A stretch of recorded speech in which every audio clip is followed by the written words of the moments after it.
Vamos a ir con la comparecencia de doña María Giovanna Carril Antelo, en calidad de titular del despacho de abogados Celtius Abogados, a petición del Grupo Parlamentario Vox en Madrid, al objeto de explicar la incidencia en la práctica jurídica de las modificaciones en el Código Civil fundamentadas en la Ley de Violencia de Género. Comparece doña María Giovanna Carril, por un tiempo máximo de 15 minutos.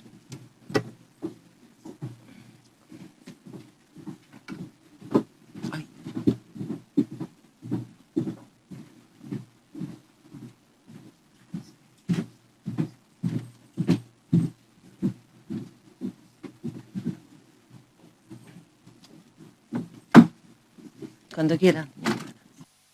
Soy Giovanna Carril, directora de Celtius Abogados, y es para mí un placer estar hoy aquí para debatir sobre las modificaciones de los artículos 94, 96 y 156 del Código Civil.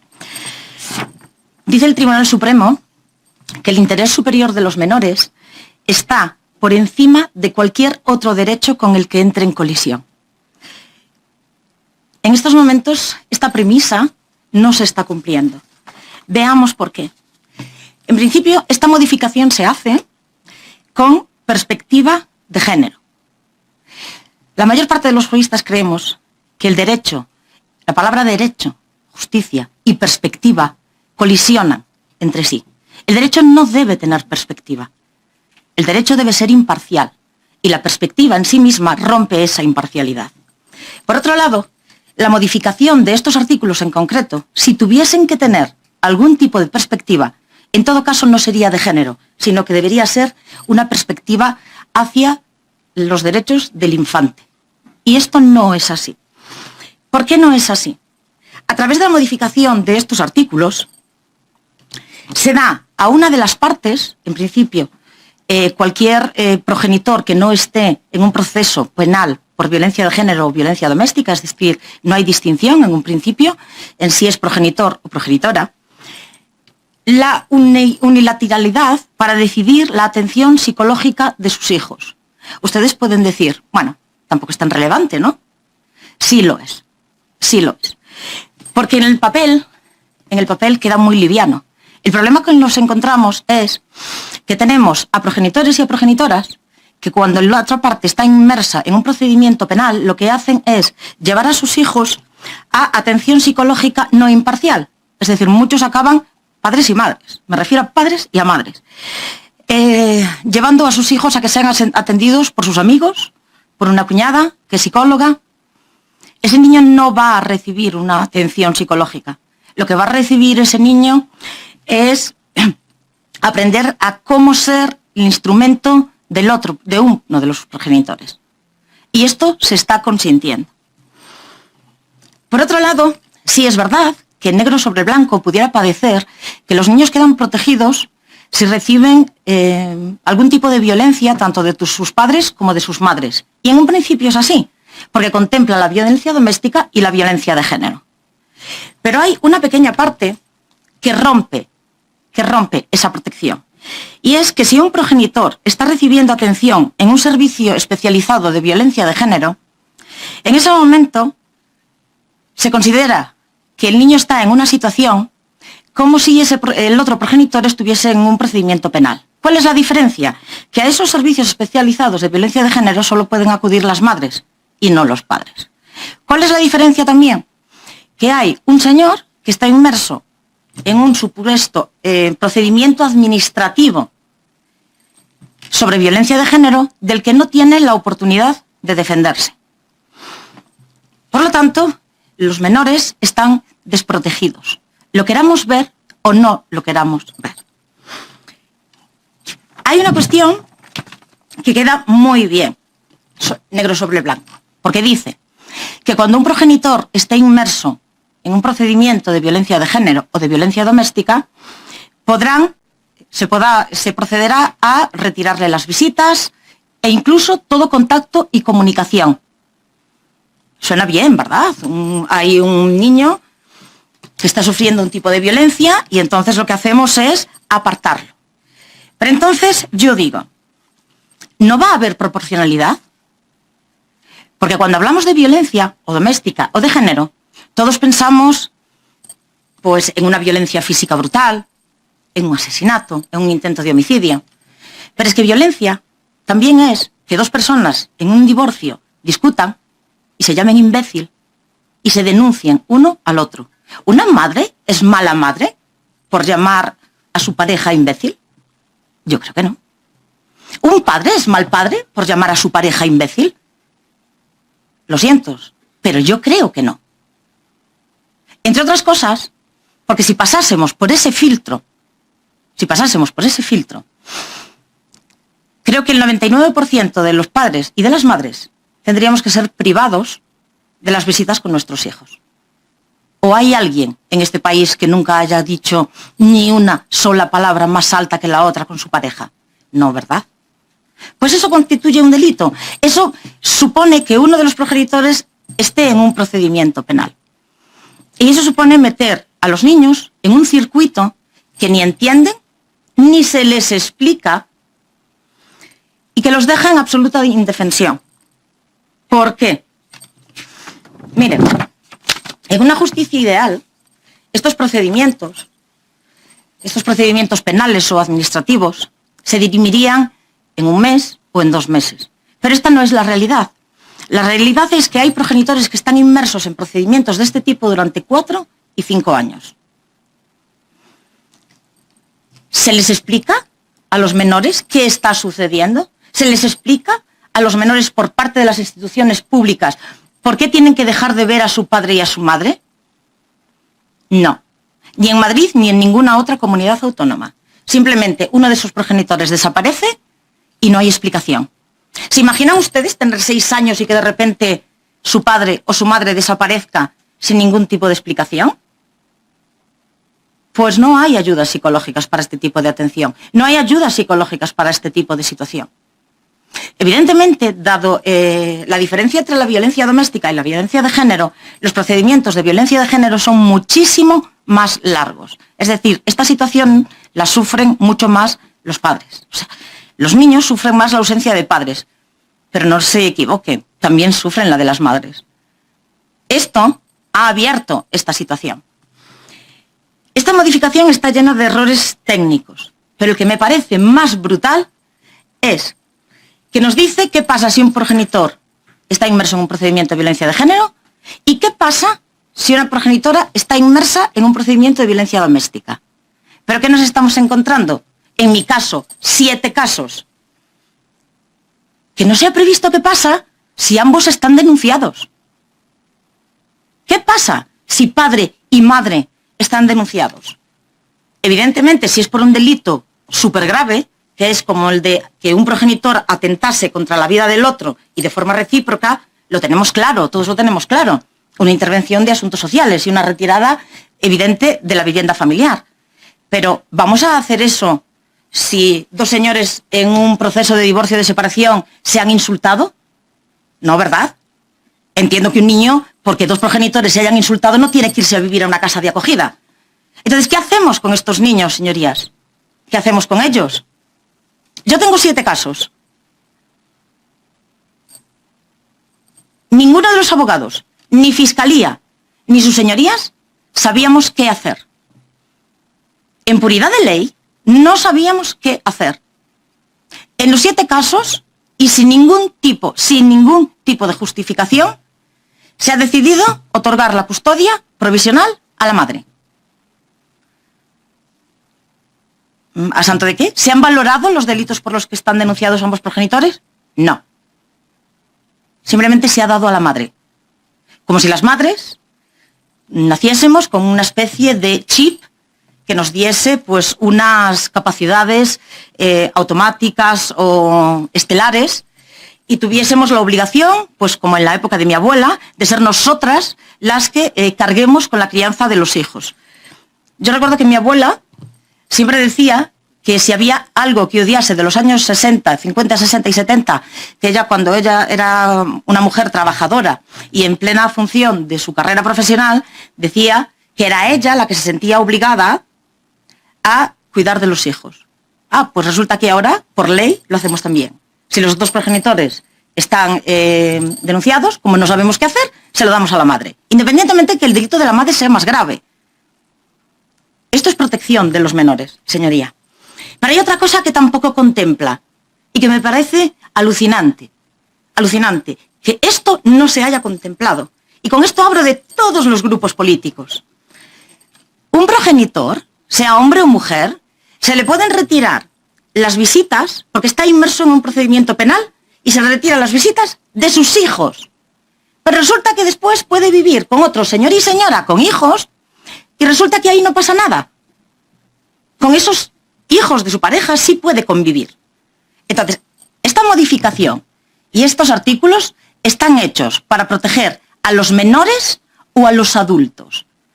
Porque si un niño debe ser protegido por su padre, hombre, pues el resto de los niños deberán ser protegidos también, ¿verdad? Si un señor es peligroso para sus hijos, será peligroso también para los hijos de las demás personas. ¿Qué pasa con estos niños? Nadie se ha preocupado de esos niños. Pues hay muchos niños, miles de niños en este país, viviendo con maltratadores y con maltratadoras que tienen prohibidas las visitas con sus propios hijos, pero no con los hijos de los demás. Y veo a todo el mundo callado. A todo el mundo callado. Sí, a todos.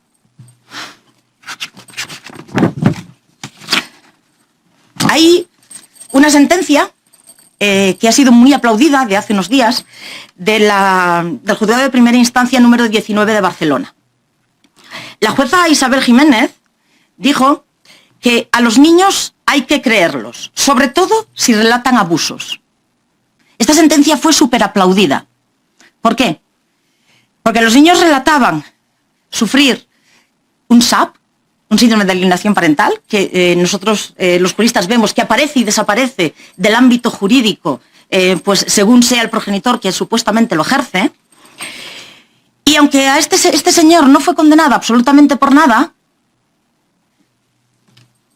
todo el mundo aplaudió esta sentencia. A los niños hay que creerlos sí o sí.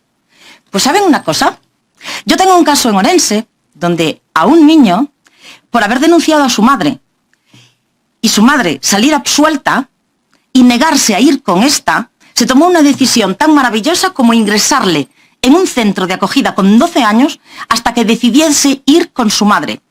Porque parece ser que a los niños hay que creerlos, sobre todo si relatan abusos, funciona de forma intermitente y funciona solo en una dirección. Este niño lleva desde el 19 de septiembre de 2019 en una casa de acogida en Orense, por no querer ir con su madre, porque alegaba que su madre le maltrataba. Pero como salió absuelta, y yo creo en la absolución, pero creo en la absolución tanto cuando es para padre como cuando es para madre, pues se decidió, gracias a que las leyes son redactadas en salas como estas, pero sin haber pisado los juzgados, sin haber pisado los CAE, sin haber pisado las instituciones donde pasan las cosas, donde pasa la vida, porque la vida no pasa aquí. Pasan cosas como esta. Este niño hace unos días se ha fugado. ¿Y saben por qué? ¿Saben por qué se ha fugado? Porque desde las instituciones nadie ha sabido dar respuesta a su situación. Porque teníamos a un niño que desde los 12 hasta los 16 años y medio estuvo en una casa de acogida porque sus padres no se entendían. Porque las instituciones no atendían a sus manifestaciones de haber recibido un maltrato por parte de la madre. Yo les puedo asegurar que si hubiera sido una denuncia por parte del padre, sí hubiera sido atendido. Pero independientemente de esto, la cuestión es que un niño no tiene por qué pagar el que dos adultos sean inútiles a la hora de gestionar su vida privada. Y que no lo hagan dos adultos, bueno, puedo entenderlo. Que las instituciones no normalicen, no, señorías, yo no puedo entendérselo y me da igual si son de un color político o del contrario, si son del de arriba o del de abajo. Lo voy a criticar siempre, siempre.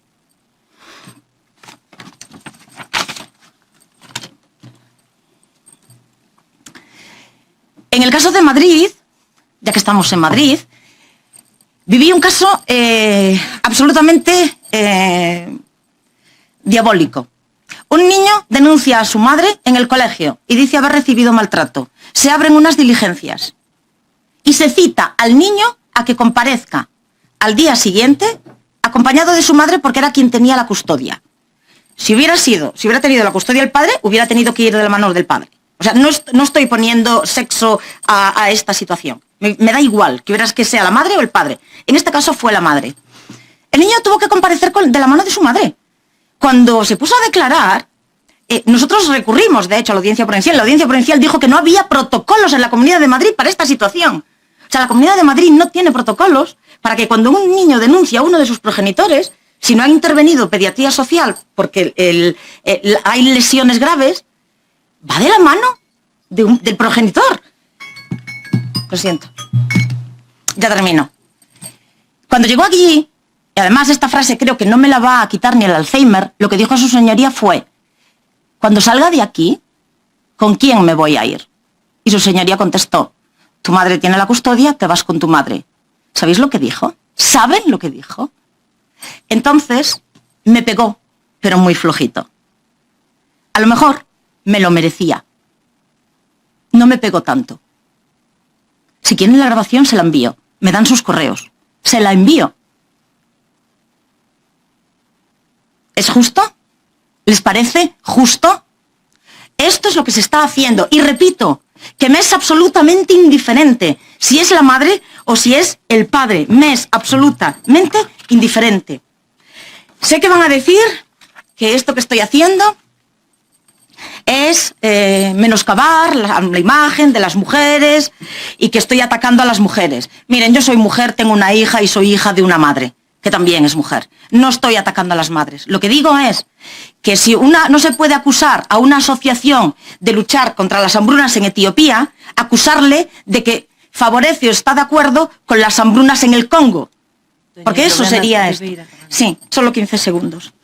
Por otro lado, sí que les pediría que tomasen atención en esta cuestión administrativa de los títulos habilitantes como víctima de violencia de género que tienen ustedes en Madrid. El Tribunal Superior de Justicia de Madrid acaba de pronunciarse retirando estas tarjetas habilitantes porque una señora que tenía una de estas tarjetas o carnés acreditativos, después de iniciarse un procedimiento penal, el señor salió absuelto y la Comunidad de Madrid mantuvo esta tarjeta habilitante, con todas las consecuencias que esto lleva con los menores. Así que les ruego que piensen menos con perspectiva de género o con perspectiva de color o con perspectiva de partido o con perspectiva que quieran y piensen más, si tienen que pensar en algún tipo de perspectiva, en perspectiva de infancia. Me someto a sus preguntas. Gracias. Muchas gracias, doña Giovanna. Tiene el turno ahora por un tiempo de 10 minutos, representante del Grupo Parlamentario Vox. Muchas gracias, presidenta. Muchas gracias a la señora Carril. El Grupo Parlamentario Vox ha considerado que era una gran oportunidad poder traer a comparecer a doña Giovanna Carril, que es una mujer abogada de reconocidísimo prestigio y especialista en defender la igualdad ante la ley, sin importar el sexo de la persona afectada. Es especialista en la ley de violencia de género, referente en la lucha por la igualdad real, no la que ha inventado el feminismo radical para criminalizar al hombre, y una convencida de que no se puede juzgar a las personas por razón de su sexo. Y sin duda es una gran oportunidad para escuchar esa otra parte del relato, esas otras historias que la izquierda y el globalismo censuran y hacen todo lo posible para que no salgan a la luz. Por eso creo que es una ocasión única que la señora Carril esté hoy aquí en la Asamblea de Madrid, en esta Comisión de Mujer. Para aprovechar lo más posible su comparecencia, quisiera hacer un resumen acerca de las modificaciones que sufrió el Código Civil en el año 2021 como consecuencia de dos leyes. Leyes que fueron publicadas a raíz del Pacto de Estado contra la Violencia de Género, la Ley 8/2021 de 2 de junio, por la que se reforma la legislación civil y procesal para el apoyo a las personas con discapacidad en el ejercicio de su capacidad jurídica, modificó, por una parte, el artículo 94 para alterar los derechos del progenitor que no convivía habitualmente con sus hijos. Antes se garantizaba este derecho de visitas, la comunicación y la estancia con los hijos y era el juez el que determinaba el tiempo, modo y lugar del ejercicio de este derecho, teniendo la posibilidad de limitarlo o suspenderlo si las graves circunstancias así lo aconsejaban. Es decir, el juez tenía discrecionalidad para limitar o suspender el derecho de visita. Esta modificación vino a establecer una serie de novedades. Que el juez no podrá establecer un régimen de visita o estancia y si existe deberá suspenderlo si el progenitor está en curso en un proceso penal iniciado por diversas causas. Y la segunda es que tampoco procederá si la autoridad judicial advierte de las alegaciones de las partes y las pruebas practicadas indicios de violencia doméstica o de género.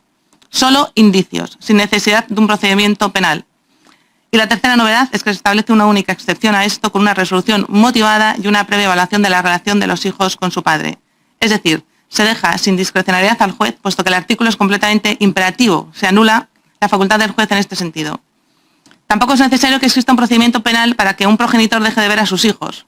Vale con indicios. Es decir, desde el momento en el que se incoan diligencias previas por una denuncia por violencia de género o violencia doméstica, no hay visitas.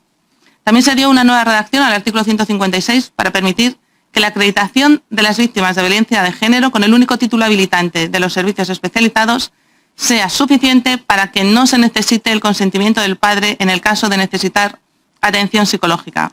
Es decir, aunque no haya condena ni denuncia previa, si la mujer está recibiendo asistencia en un servicio especializado de violencia de género, podrá llevar al menor al psicólogo sin el consentimiento del padre. Con anterioridad a estas leyes, para que un menor recibiera asistencia psicológica se necesitaba el consentimiento de ambos progenitores, a no ser que uno de ellos estuviera condenado o en un procedimiento penal por atentar contra la vida o la integridad de los hijos o del otro progenitor, en cuyo caso era suficiente el consentimiento del no condenado o investigado. Y por su parte, la Ley Orgánica 8/2021 de 4 de junio de Protección Integral a la Infancia y la Adolescencia frente a la violencia modifica diversas leyes y una de ellas vuelve a ser el Código Civil.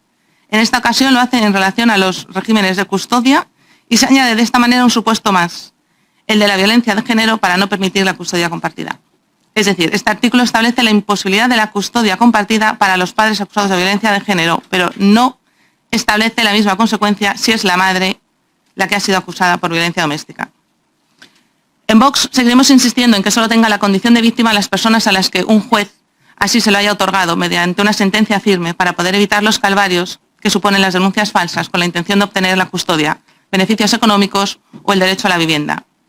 Además, insistiremos en la creación de una ley de violencia intrafamiliar para proteger por igual a todos los miembros de la familia, a los ancianos, a los niños, a los hombres y a las mujeres, y una ley para garantizar la igualdad jurídica de todos los españoles, con penas iguales para todos los casos de violencia doméstica, sea cual sea el sexo del agresor. Y, por supuesto, vamos a perseguir las subvenciones otorgadas a asociaciones ideológicas y las denuncias falsas, publicando los datos reales de dicho tipo de denuncias. Y también establecer la prisión permanente revisable para los casos de violencia sexual y asesinatos de excepcional gravedad. Señorías, estas leyes favorecen y privilegian a las mujeres, mientras imponen el castigo sistemático del hombre, sea inocente o no, aunque para el feminismo el hombre nunca es inocente. Señora Carril, gracias de verdad por compartir con nosotros sus experiencias como abogada y por el valor que demuestra denunciando aquí y en tantos sitios una realidad censurada por la izquierda y por todo el consenso progre, una realidad desconocida para muchos. Y lo que es peor, conocida también para otros, que lejos de querer poner fin a esta locura y a esta discriminación de la mitad de la población, ven en el silencio que guardan una posibilidad de tener una oportunidad política, económica o laboral y que lejos de querer la igualdad, buscan venganza. Estas leyes que vinieron a modificar el Código Civil lo hicieron aprovechando además una ley que nada tenía que ver con el derecho de familia. Me surge la duda de qué sucede con los hijos en los casos de denuncias cruzadas entre ambos progenitores del que usted ha hablado. En este caso, ninguno de los dos tendría derecho al régimen de visitas, y mucho menos a tener la custodia de los mismos. Confirmamos que no se respeta el derecho fundamental a la presunción de inocencia y no se tiene en cuenta la diferencia que existe entre un delito más grave y otro menos grave. Además, señorías, que está en juego el tiempo que los padres pueden pasar sin ver a sus hijos y, por supuesto, está en juego el interés del menor que se ve privado del afecto de uno de sus padres. ¿Cómo puede ser que se expidan en ocasiones certificados de violencia para mujeres que llevaron a sus parejas a un procedimiento penal y se dictó sentencia absolutoria? Lo que sus leyes han pretendido es tener la posibilidad de borrar la ley para hacer de los padres unos peleles, sin derechos ni afectos, y han conseguido que si un padre quiere llevar a su hijo a un psicólogo, salvo que la madre esté condenada o inmersa en un procedimiento penal por atentar contra la vida o la integridad, tenga que acudir a un procedimiento de jurisdicción voluntaria, que es radicalmente diferente de lo que tendría que hacer la madre. ¿Y cómo puede ser que un servicio especializado de violencia de género nunca jamás atienda a los hombres, aunque sean víctimas de violencia doméstica? ¿Cómo puede ser? Pues porque todo está orquestado para favorecer exclusivamente a las mujeres, y no a la verdad ni a la justicia. Claro que hay que ayudar a las mujeres que sufren violencia, claro que son muchas, pero ustedes han hecho de esto una farsa, una falacia, y han olvidado al resto de la población, los hombres, cuya inmensa mayoría, señorías, son buenas personas, son buenos padres y son buenos compañeros de vida. Muchas gracias. Muchas gracias, señoría. Tiene la palabra la representante del Grupo Parlamentario Socialista por un tiempo máximo de 10 minutos. Doña Isabel. Muchas gracias, presidenta, y muchas gracias a la señora Carril por comparecer hoy. 3 mujeres han sido asesinadas en lo que va de año. Lleida, Girona y Alicante. 59 mujeres en total entre el 2023 y 2024 y 1.243 desde el año 2003. El día 6 de enero fueron asesinados por su padre 2 niños, 7 y 10 años. La madre no había presentado denuncia. La violencia contra las mujeres es la manifestación más cruel de la desigualdad y las relaciones de poder entre hombres y mujeres. La violencia de género no es un problema que afecte al ámbito privado. Se manifiesta como el símbolo más brutal de desigualdad existente en nuestra sociedad y se dirige contra las mujeres por el hecho de serlo. Y así lo reconocen organismos internacionales como la ONU, el Consejo de Europa, la Unión Europea, en distintos instrumentos jurídicos ratificados por España, o el Convenio de Estambul y la Convención de Derechos del Niño. Pero también lo recoge nuestra Constitución, a la que los señorías de Vox siempre apelan. Pues sí, señorías, en el 14 y 15 está reconocido y en el 9.2 también. Los poderes públicos deben promover las condiciones para que la igualdad y la libertad del individuo y de los grupos que se integran sean reales y efectivas. En España, en los últimos años, se han producido grandes avances legislativos en materia de lucha contra la violencia. Cabe destacar la Ley 7/2003, reguladora de la Orden de Protección a Víctimas de Violencia Doméstica. La Ley Integral 1/2004, conocida como la Ley Zapatero, que es la ley pionera en Europa, avanzada y progresista, pese que a ustedes les duela. Esta ley, en sus 20 años de vigencia, ha incorporado muchísimas modificaciones en la garantía de servicios, asistencia continuada y generalizada. Como veo que a usted lo que le preocupa es la Ley de Protección Integral de la Infancia y Adolescencia contra la Violencia, que entró en vigor el día 5 de junio del año 21, yo le aconsejo que, como buena letrada, yo también lo soy, seguro que no tan buena como usted, se vaya a la exposición de motivos de esa ley. Las recientes modificaciones en el Código Civil español especifican en los artículos 92, 94 y 156 y se modifican marcando un hito muy importante en el fortalecimiento de la protección legal hacia las mujeres y los menores frente a la violencia de género. Estos cambios legislativos son parte de una estrategia más amplia del Estado español para erradicar esta lacra social, evidenciada también en la Ley 1/2004 de medidas de protección integral contra la violencia de género y sus actualizaciones posteriores. La reforma del artículo 92 establece que la guarda conjunta no se concederá en casos donde existan indicios de violencia doméstica o de género, priorizando así la violencia doméstica y la seguridad de los menores y del progenitor afectado. Esto es un cambio muy significativo, ya que impide que el agresor mantenga una influencia o control sobre las víctimas a través de la custodia compartida. El artículo 94 fue modificado para suprimir el régimen de visitas a los progenitores implicados en procesos penales por delitos de violencia de género, permitiendo a la autoridad judicial determinar las condiciones bajo las cuales se ejercitará el derecho de visita, siempre con el interés superior del menor como guía principal. Parece que ustedes a veces no creen en los jueces, yo sí. En cuanto al artículo 156, se modificó para que en casos de separación de los padres, la patria potestad se ejerza por el progenitor con quien conviva el hijo, con la posibilidad de que el juez atribuya la patria potestad al otro progenitor si considera que tiene que proteger al menor. Así como la exención, como usted decía, del consentimiento por parte del progenitor maltratador con respecto a la atención psicológica de los hijas e hijas menores a través de los servicios especializados de violencia de género, siempre que se acredite ser víctimas de violencia de género por los servicios especializados. Además, incluyen una novedad que para nosotros es muy importante, que no es necesaria la denuncia que bastará con el título habilitante de los servicios, según lo establecido en el artículo 23 de la Ley Orgánica 1/24.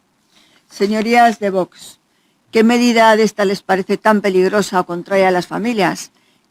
Que la ley establezca que la guardia conjunta no se concederá en casos en los que exista indicios de violencia, que se suprima el régimen de visitas o estancia de los progenitores incursos en un proceso penal, o que el juez pueda advertir de las alegaciones de las partes y las pruebas practicadas la existencia de indicios fundados de violencia de género o doméstica.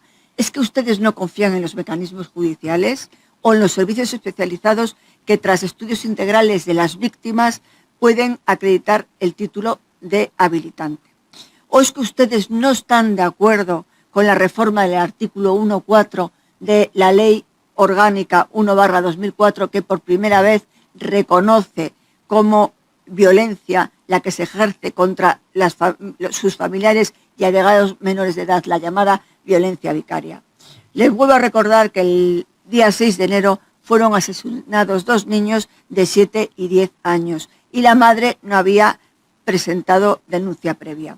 Señorías, les recuerdo que la encuesta europea de violencia de género publicada en 2023 estima que solo un 24% de las mujeres que sufren violencia física y o sexual denunciaron. Las mujeres no denuncian por miedo, por vergüenza o por considerar erróneamente que la situación no es lo suficientemente grave. Por ello es muy importante que las mujeres sean reconocidas directamente como víctimas de violencia de género mediante el título habilitante, permitiendo que puedan recibir apoyo de las administraciones públicas, teniendo acceso a todos los recursos y servicios públicos en la normativa. Estas reformas reflejan un gran esfuerzo legislativo por proteger a las víctimas de violencia y a sus hijos, limitando los derechos de custodia y visita de los agresores y asegurando el bienestar del menor, que es de lo que se trata, que son realmente los que importan, es por lo que hay que velar, por la seguridad de ellos. Por otra parte, la Ley 1/21 de medidas urgentes en materia de protección y asistencia a las víctimas introduce disposiciones claves para garantizar el funcionamiento continuo y la financiación de los servicios de asistencia y protección integral a las víctimas de violencia de género. Aquí se incluye que estos servicios sean calificados como servicios esenciales para situaciones de emergencia, como fue la pandemia del COVID-19.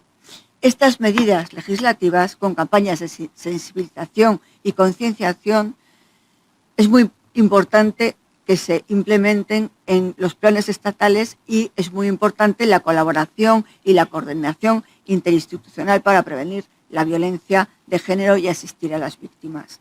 La participación de la sociedad civil y la especialización de los profesionales que intervienen en la atención a las víctimas son fundamentales para el éxito de estas políticas.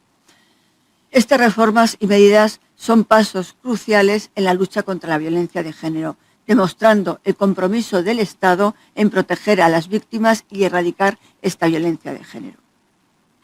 Señorías, a pesar de lo que hemos escuchado hoy aquí, se ha avanzado muchísimo en cuanto a la violencia, pero no ha sido suficiente. Sigue siendo un grave problema en España, como lo demuestran los datos, por el número de mujeres asesinadas, por el número de denuncias interpuestas, por las mujeres que, aun siendo maltratadas, no pueden acudir a lugares donde puedan efectuar una denuncia por miedo, sobre todo en sitios en el ámbito rural.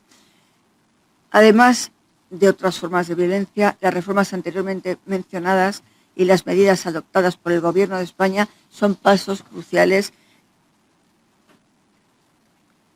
en la lucha contra la violencia. Por cierto, señorías del Gobierno regional, estamos todavía esperando la evaluación de la estrategia madrileña contra la violencia de género.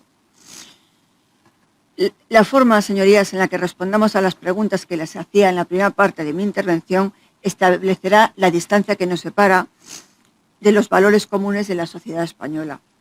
Ustedes se sitúan en planteamientos extramuros a lo que es una democracia plena, la que acoge por igual a mujeres y hombres. Pero las biografías nos improvisan. Al PP le costó años la reeducación de crear las concejalías de mujer y más tarde transitaron hacia la supresión o el adelgazamiento del presupuesto cuando pactaron en gobiernos locales y autonómicos con Vox. Pero ustedes no se preocupen, porque nosotras sí que vamos a luchar por las mujeres. Desde el Grupo Parlamentario Socialista vamos a seguir dando la batalla por una sociedad libre de violencia de género. Por tanto, les recuerdo que el machismo mata.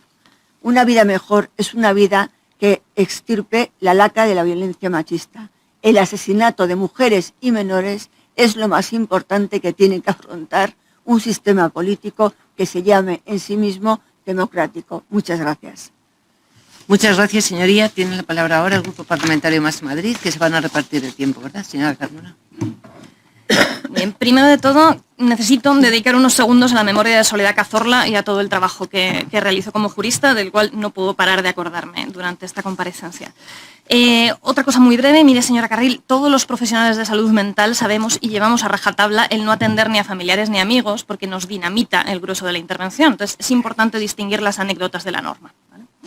Mire, yo llevo años siguiendo su trabajo en redes y conozco el discurso que tiene fuera de aquí y que subyace a toda la intervención que ha hecho y a los falsos dilemas que nos ha planteado, porque parece que solo existen o un intento de homicidio o llamar imbécil a la pareja, como si no hubiera grises entre medias ni gravedad progresivamente mayor. Usted se presenta como abogada especialista en violencia de género, pero si vamos a la web de su despacho de abogados nos recibe un banner que dice textualmente: si vive una situación en la que le han denunciado por malos tratos ficticios, si no le permiten ver a sus hijos, si quiere reclamar la custodia compartida de sus hijos, si necesita solicitar una modificación de mediadas, tiene una errata, o son sus propios hijos quienes le maltratan, acude a nuestro despacho, sabremos atender su caso. Contacte con nuestro despacho. No se me ocurre una definición mejor del concepto nicho de mercado. O sea, esto no es una idea original suya, está claro. En Estados Unidos, de hecho, la figura de la abogada mujer que escoge deliberadamente defender a los chicos malos está ya muy saturada, con figuras que buscan situarse en la categoría casi de popstars, ¿no?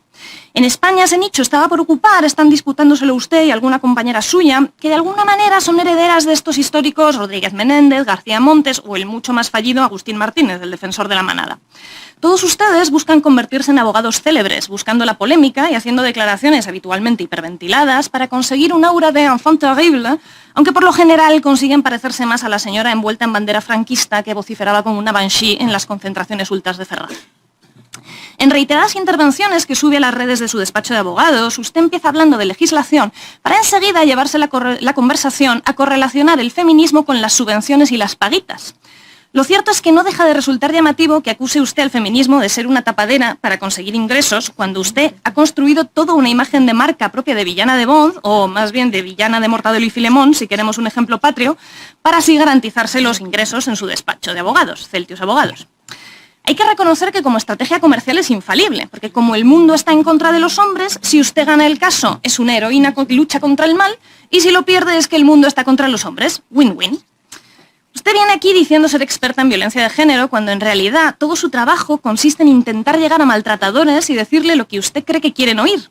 Que ellos no han hecho nada malo, que es el mundo el que está equivocado y no ellos, y que son víctimas de una dictadura woke. Curiosamente luego, usted critica mucho al feminismo por convertir a las mujeres en víctimas, pero no tiene ningún reparo en definir a todos los hombres como víctimas. Hay un doble rasero que a mí se me hace extraño. Le dicen a maltratadores convictos que son víctimas de un sistema judicial hembrista en el que cualquier magistrado es tan feminista radical que deja a Ulrike Meinhof a la altura de Rocío Monasterio.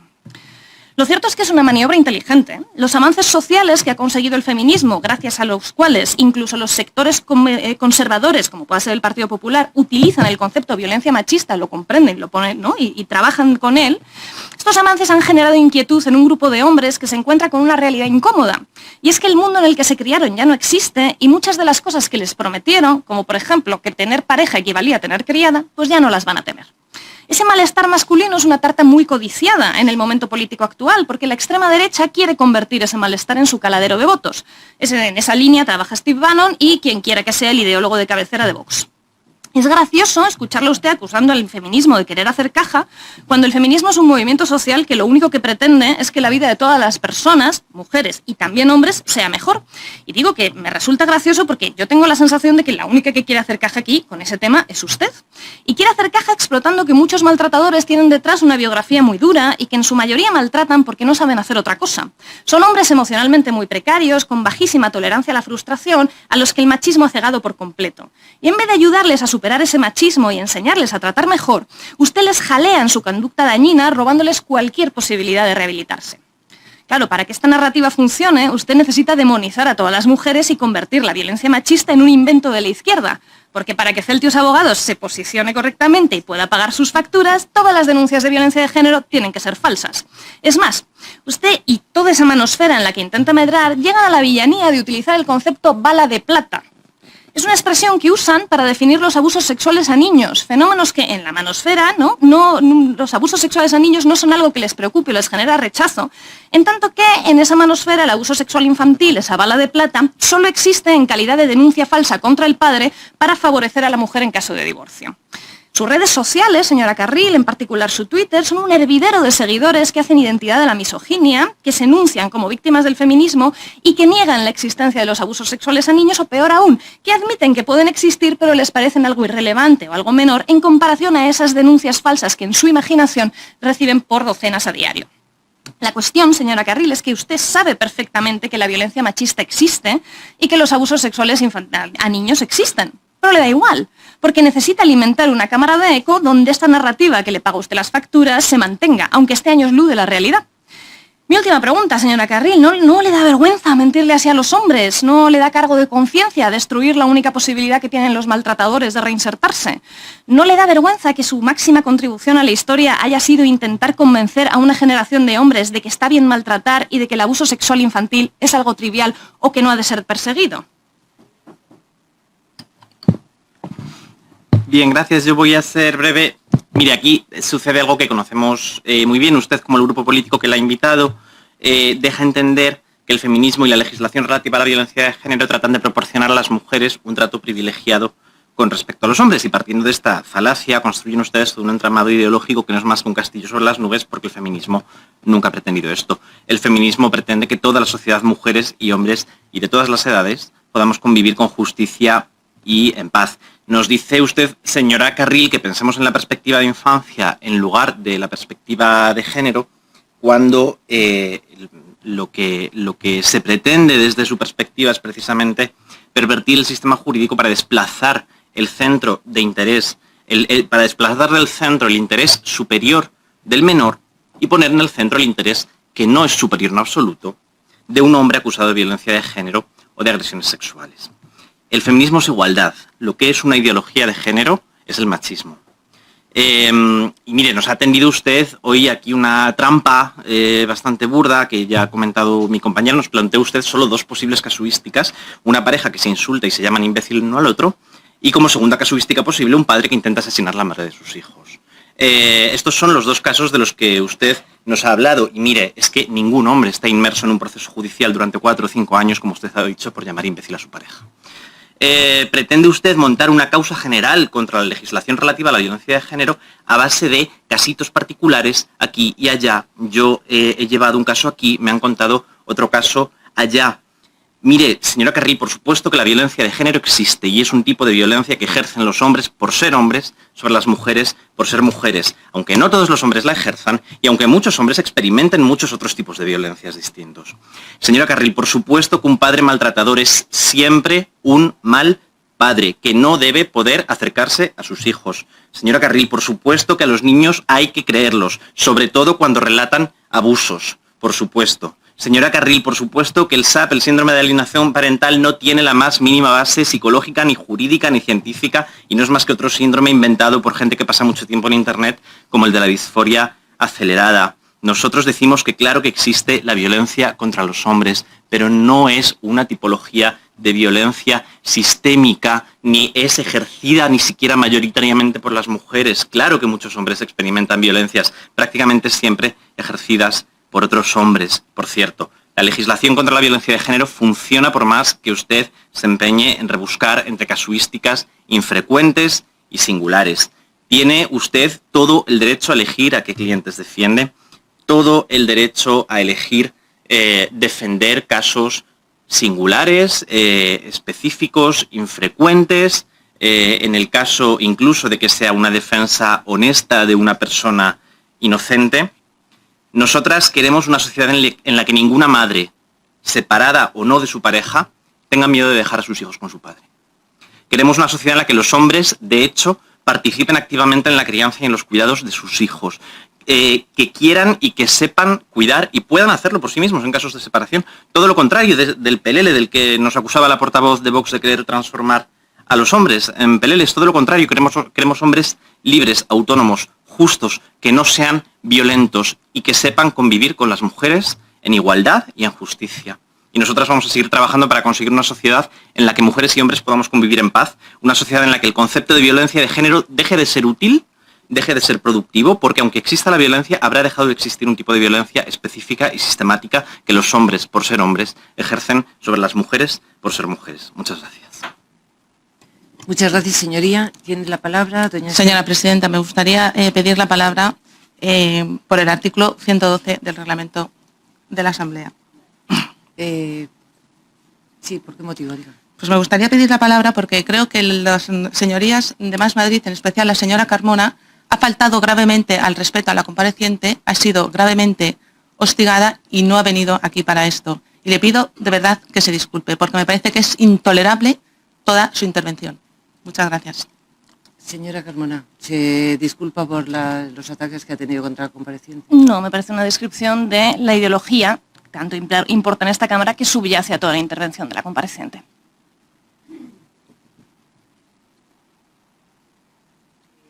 El Platero tiene tiempo de 10 minutos.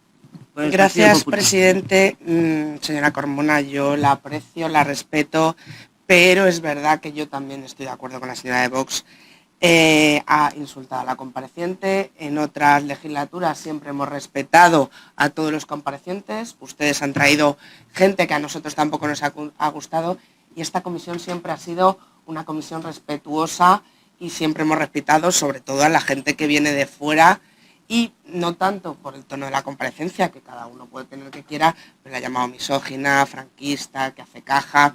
Esos términos yo creo que no respetan a la gente que viene de fuera.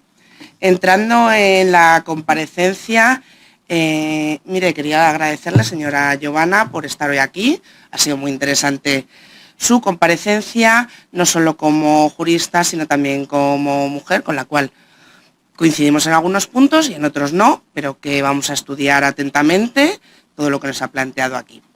Sí nos parece importante que durante el día de hoy hemos tenido dos comparecencias para hablar de violencia de género y que a pesar de las diferencias ideológicas que tenemos todos los grupos, pues tenemos un punto en común, que es la preocupación no solo por la violencia contra la mujer, sino por la protección de los menores, que al final es lo más importante. Quiero dejarle, señora Giovanna, claro que para mi grupo es crucial abordar el equilibrio entre la protección de los derechos de las víctimas y el respeto al principio de presunción de inocencia, que es la piedra angular de nuestro sistema legal. Pero, discúlpeme, señora Giovanna, creo que Vox se ha equivocado de cámara y este debate tendría mejor cabida en el Congreso de los Diputados, dentro de la Ley 1/2004 de medidas de protección integral a la violencia de género, ya que se trata de una norma de rango estatal y por eso es competente en el Congreso de los Diputados y en el Gobierno de España. Igualmente podemos agradecer que podamos debatir este tema en esta comisión, ya que fuimos nosotros pioneros en la Comunidad de Madrid con nuestra Ley 5/2005, los primeros que contemplamos como víctimas de violencia de género a los menores en ese año 2005 y hasta el 2015 no fue el Gobierno Nacional quien metió a los menores en la ley 10 años después que la Comunidad de Madrid lo hiciera, porque para nosotros es una prioridad los menores. Por supuesto que existen denuncias falsas, pero también es cierto que hemos visto situaciones extremas por culpa de este tipo de violencia. Por ello, en el Partido Popular creemos en el Poder Judicial, como no puede ser de otra forma, en los jueces y en la separación de poderes. cosa que, a pesar de lo que ha dicho hoy la portavoz del PSOE, que dice que creen en los jueces, yo no me lo creo, porque han sido ellos los que han carcomido en sus gobiernos Frankenstein todas las instituciones del tercer pilar de la democracia, la justicia. Y si no, recordemos también cómo el gobierno de Sánchez, Irene Montero, no acató las sentencias judiciales e intentó suplantar a los jueces con aquello de las madres protectoras de Juana Rivas, de María Sevilla, pero que no voy a entrar porque en el petitum de la comparecencia veníamos a hablar de violencia de género, y si quieren eso lo podemos hablar otro día. Siguiendo con el tema de los jueces, nosotros creemos que tienen esa capacidad de juzgar y de dictar sentencia, y creemos firmemente en el modelo garantista de nuestro sistema, seguro que con puntos a revisar, pero esos puntos a revisar no es ni esta Cámara ni esta comisión la adecuada para ello. Podría ser la Comisión de Justicia, pero tampoco creemos que sea la Comunidad de Madrid. Como le he dicho, tiene que ser el Gobierno Nacional. La Ley Orgánica 1/2004 de Medidas de Protección Integral contra la Violencia de Género fue una ley que el Partido Popular la apoyó, pero como he dicho antes, siempre dijimos que no era la panacea porque se dejaba fuera a esos menores, que para nosotros creíamos que era muy importante, pero sí era una ley que era el primer paso para brindar ese amparo y salvaguardar los derechos de las víctimas de la violencia contra la mujer. Su comparecencia, como le he dicho, ha sido muy interesante y creo que nos hemos encontrado un desafío ético y jurídico muy interesante de cómo garantizar la protección de las víctimas sin menoscabar los derechos de los presuntos agresores. Y aunque yo no soy jurista, permítame argumentar la importancia de algunos artículos en el contexto respecto a esa presunción de inocencia. El 92.7 del Código Civil, por ejemplo, permite al juez limitar o suspender el ejercicio de la parte de potestad cuando existan indicios de violencia sobre los hijos. Esa medida, aunque pueda parecer restrictiva, tiene como objeto primordial proteger el bienestar de los menores y garantizar un ambiente seguro para su desarrollo. Sin embargo, ello no implica una condena previa a ese progenitor. De manera más similar, el artículo 93.4 establece la posibilidad de extinguir la pensión compensatoria en casos de violencia de género.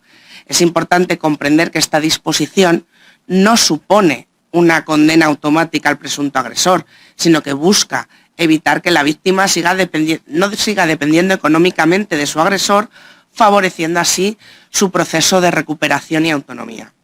El artículo 103 bis introduce medidas cautelares para proteger a la víctima, como la prohibición de acercamiento o comunicación por parte del agresor. Estas medidas, aunque puedan limitar temporalmente los derechos del presunto agresor, se fundamentan en la necesidad imperiosa de proteger la integridad física y psicológica de la víctima sin prejuzgar su inocencia. Y como esta comisión es la de mujer, señora Giovanna, y he visto en sus redes sociales que usted se defiende como feminista real, creo que el mismo feminismo que yo entiendo, el que no enfrenta a mujeres y a hombres, el que quiere una igualdad real, sin privilegios. Usted ha podido ver aquí las intervenciones que ha tenido sobre todo la izquierda, esa izquierda que dice que es la más feminista de la historia, pero que, como dice su santidad, en realidad yo creo que es un machismo progre. Son machistas porque consideran que las mujeres no somos iguales con los hombres, somos seres desvalidos a los que nos tienen que dar un privilegio distinto, como si fuéramos un animal en peligro de extinción al cual nos tienen que proteger. Yo me considero igual de válida que un hombre. Ese machismo progre que tiene una doble vara de medir y que dice que unas canciones inducen a la prostitución y otras que nos llaman zorras son empoderamiento femenino. Un falso feminismo que se lleva las manos a la cabeza en esta Cámara cuando ven los datos de que los jóvenes no creen y que no creen que exista la violencia contra la mujer, pero sin embargo aplauden que esos niños y jóvenes estén cantando en los colegios esos términos que he dicho y esa canción que he dicho ahora, los mismos términos que usan, y usted habrá podido verlo en juicio, los maltratadores y los violadores, porque es la misma palabra que usan ellos. Ese machismo progre que ha abandonado eso de cosificar a la mujer, y lo digo porque lo ha abandonado porque ahora a mí me cosifica llamándome progenitora gestante en vez de madre, y me cosifica al tema gestante. Pero termino ya. En resumen, como veníamos a hablar del Código Civil, yo creo que en el contexto de la ley de violencia de género no creo que busquen socavar el principio de presunción de inocencia, sino más bien equilibrar la protección de las víctimas con el respeto a los derechos de los presuntos agresores. Es una tarea delicada, tarea que debe de abordarse siempre con sensibilidad y rigor jurídico, siempre con el objetivo último de erradicar la violencia de género y construir una sociedad más justa y equitativa para todos. Pero termino diciéndole que le agradecemos su comparecencia y estaremos encantados de reunirnos para usted, para hablar de los puntos que no tenemos en común. Muchísimas gracias. Muchas gracias, señoría. Tiene la palabra para concluir doña María Giovanna por un tiempo de 10 minutos. Sí. No sé si me ha oído, ¿sí? Una es la realidad social. Hay grupos que se empeñan en decir que las mujeres estamos siendo minusvaloradas y que las mujeres somos seres vulnerables. He de decir que yo no me represento en esos grupos, yo soy mujer y por ser mujer no me siento vulnerable, ni me sentiré vulnerable, y he criado a mi hija en la idea de que jamás se sienta vulnerable. Lo seguiré haciendo y me encantaría que ese fuese el discurso social, no el de que las mujeres, por ser mujeres, deban sentirse vulnerables. Solo voy a contar una de estas anécdotuchas. En una charla que di, en nada que tuviese que ver ni con Vox, ni con mi despacho, ni con nada machista, hice una pregunta a los asistentes. Les dije que acababa de ver una escena, y era que en un supermercado un señor había zarandeado a una señora y le había dicho textualmente: cuando llegues a casa te vas a enterar. Les pregunté qué harían ante esa situación. Todos, hombres y mujeres, todos me dijeron intervenir, llamar a la policía, llamar a la Guardia Civil. Bien, les dije bien. ¿Y si este caso fuese una madre, un padre, zarandeando a un niño y diciéndole: cuando llegues a casa te vas a enterar? Yo he visto esa situación. Nadie intervino. Nadie intervino. Es decir, hablamos sobre la violencia de las mujeres mientras normalizamos la violencia contra los niños. Esta escena, si se hace de un hombre contra una mujer, acaba en unas diligencias previas en la policía. Lo hizo una madre, y seguramente si lo hubiera hecho un padre, pasaría lo mismo. Y allí no pasó nada. Pasaron mínimo 4 personas. 4 personas. Y si van a preguntar si yo hice algo, sí, le increpé. Y encima me llamaron subnormal. ¿Vale? Bien, gracias. Por un lado, sí que me encanta este sectarismo, porque hay grupos parlamentarios aquí que abogan por el lenguaje inclusivo. Pero vaya, aquí solo se habla de maltratadores. ¿No deberían ser maltratadores y maltratadoras? Porque hay mujeres maltratadas, pero también hay hombres maltratados. Hay hombres maltratadores, pero también hay mujeres maltratadoras, ¿verdad? El lenguaje inclusivo aquí nos ha fallado. Bien, mire, voy a contestar a su señoría, no recuerdo su nombre, perdone, pero es que soy malísima, del Partido Socialista. Ha empezado usted diciendo que 2 mujeres o 3 mujeres han muerto este año. Y lo lamento igual que usted. Igual que usted.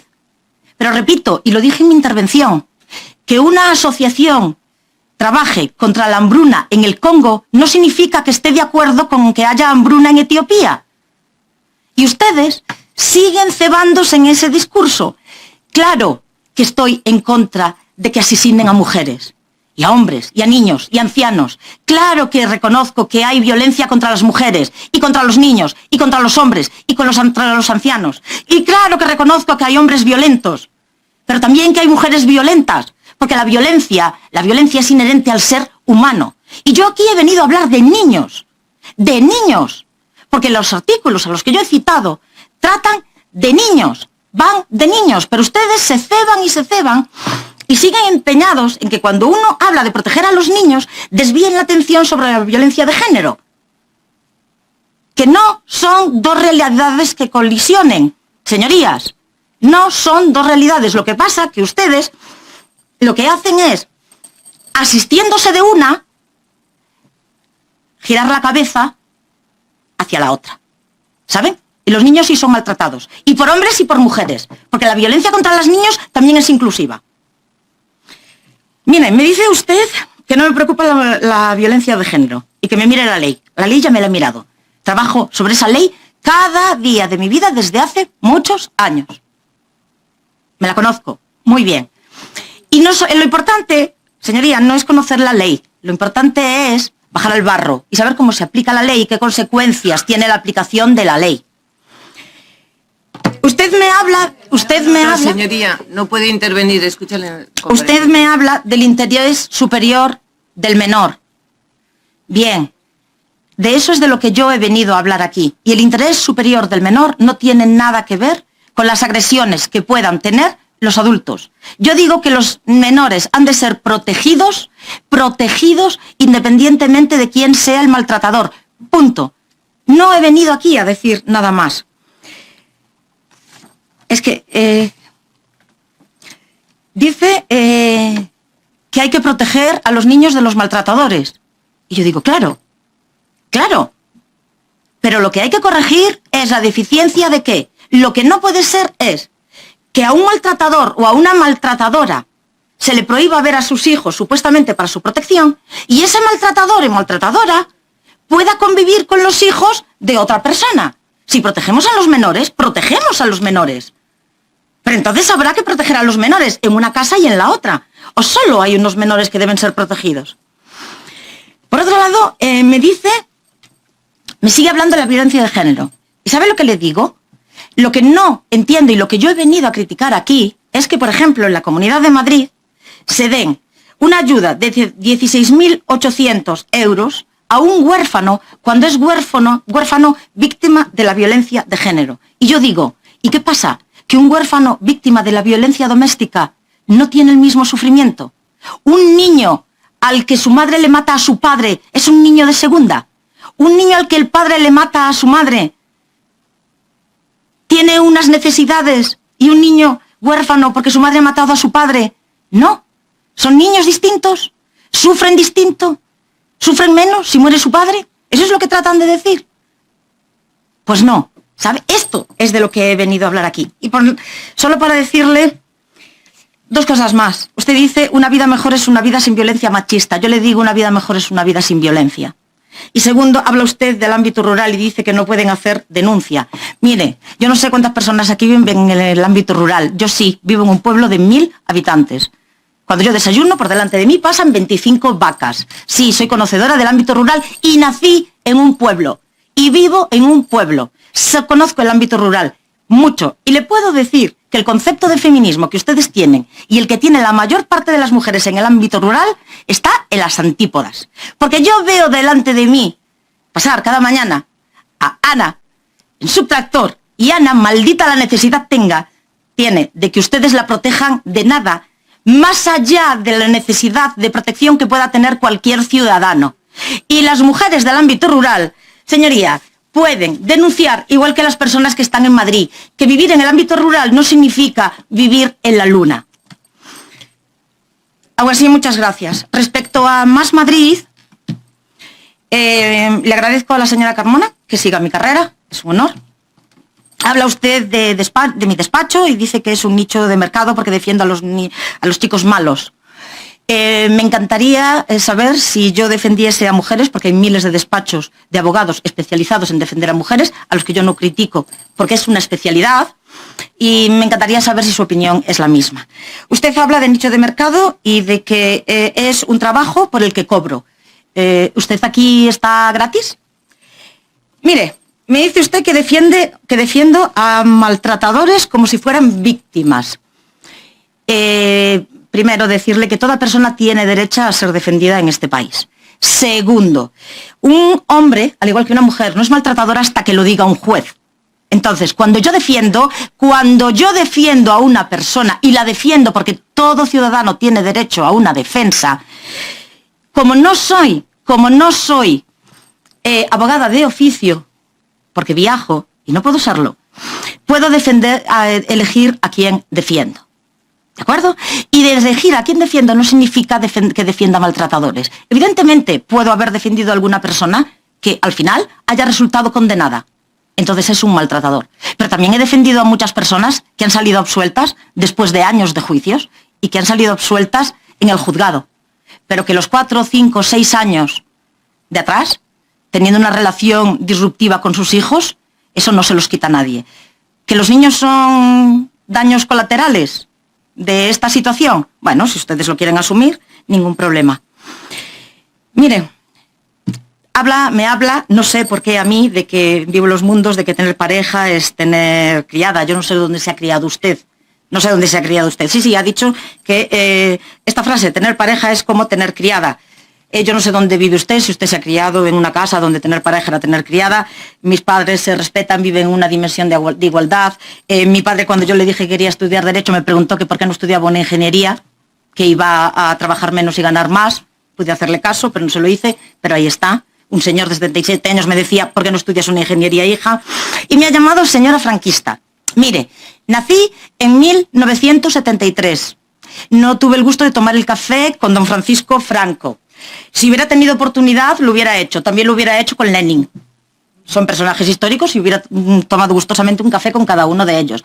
Porque tengo la sana costumbre de respetar a aquellos que piensan de forma distinta que yo. Mire, usted dice que en mis redes sociales yo hablo de denuncias falsas. Cierto. Que hablo de que a muchos hombres les denuncian injustamente. Cierto. Pero es curioso, le agradecería que no me interrumpiese porque yo no lo he hecho con usted. Es curioso que no haya dicho ni una sola palabra de mi intervención aquí, hoy. Es curioso que no haya dicho qué propuestas tiene su partido para estas situaciones que le he mencionado. Cuando unos niños viven con una persona maltratadora, que no es su padre o su madre, y que por lo tanto la ley no interviene. No me lo ha dicho. Me ha hablado solo de mis intervenciones en las redes sociales. Que, por cierto, en las redes sociales yo podría hablar hasta de las piedras de la luna, porque para eso se supone que vivo en un país democrático. Dice que mis seguidores niegan los abusos a los niños. Mire, yo evidentemente tengo más de 500.000 de seguidores y no conozco a cada uno de ellos. Y además no todos son en España, porque muchos de ellos, más de la mitad, son de países extranjeros. Mire, los que yo puedo conocer y he conocido personalmente, al igual que yo, no niegan los abusos a los niños. Lo que niegan es que solo los hombres abusen de los niños.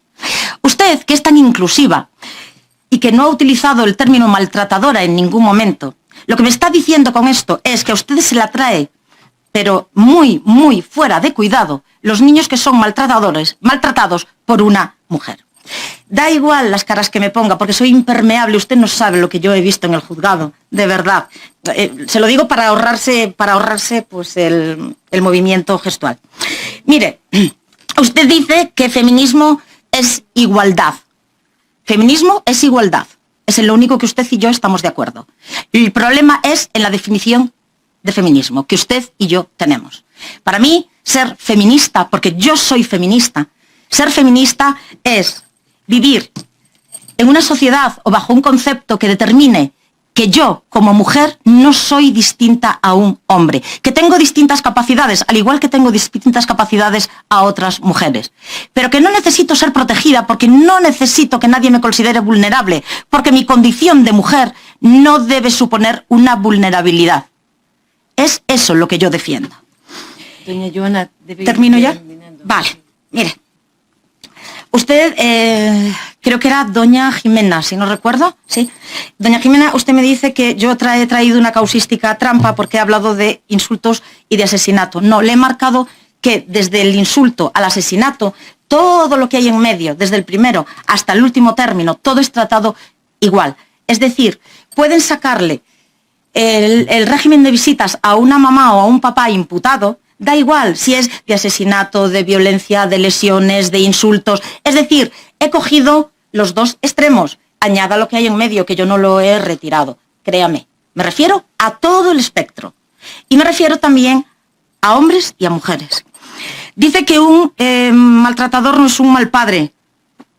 Puedo estar de acuerdo con usted, pero también creo que debe matizarse. Creo que un padre o una madre que se han proferido un insulto o incluso que se han cogido por el brazo, o incluso que se han cogido por el brazo, no supone que eso sea ser un mal padre o una mala madre. Porque todo el mundo ha hecho en esta vida cosas que no tendría que hacer, incluso ustedes los políticos. Lo único que me ha llamado la atención es que en estos términos usted no usara un término exclusivo y hablara de maltratadores y maltratadoras, porque al fin y al cabo a los niños hay que protegerlos de los maltratadores y de las maltratadoras. Usted dice que no quiere una sociedad donde una madre tenga miedo... Sí, 15 segundos. Dice que no quiere una sociedad donde una madre no tenga miedo de dejar a sus hijos con sus padres. Y yo digo, y tampoco de sus madres. Solo decir dos cosas. Le agradezco a doña Jimena que a pesar de estar en esta posición se haya dirigido a mí con respeto, porque creo que dos personas que piensan distinto deben respetarse, porque de hecho las personas que deben discutir son las personas que piensan distinto, las personas que piensan igual no tienen nada que discutir.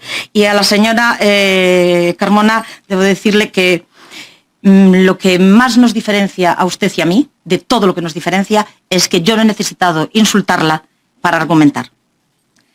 Muchas gracias, señora compareciente. Pasamos al punto de ruegos y preguntas. Sí, doña Belén. Ya, gracias.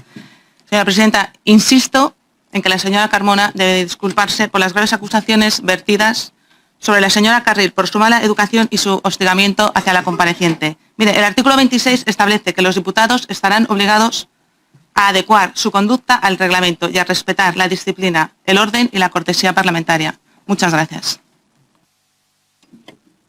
Señora Carmona. Yo tengo que recordar que en esta asamblea a mi grupo parlamentario se nos ha llamado Jamás Madrid, que se nos ha acusado de antisemitismo, que se nos profiere todo tipo de insultos habitualmente y ya, de hecho ni siquiera protestamos. Y respecto a que le he llamado señora franquista, le repito palabra por palabra lo que he dicho. Hacen declaraciones hiperventiladas para conseguir un aura de enfant terrible, aunque por lo general consigan parecerse más a la señora envuelta en bandera franquista que vociferaba como una banshee en las concentraciones ultras de Ferraz. Estoy haciendo referencia a una persona concreta, no la estoy llamando a usted franquista, ni mucho menos. Digo que a lo mejor es verdad que como hablo muy rápido no se me entiende bien. No me disculpo porque creo que reflejar los ejes ideológicos de la persona que ha compadecido es importante para entender el contenido de su declaración. Muy bien, pues queda así. Damos por finalizado el acto.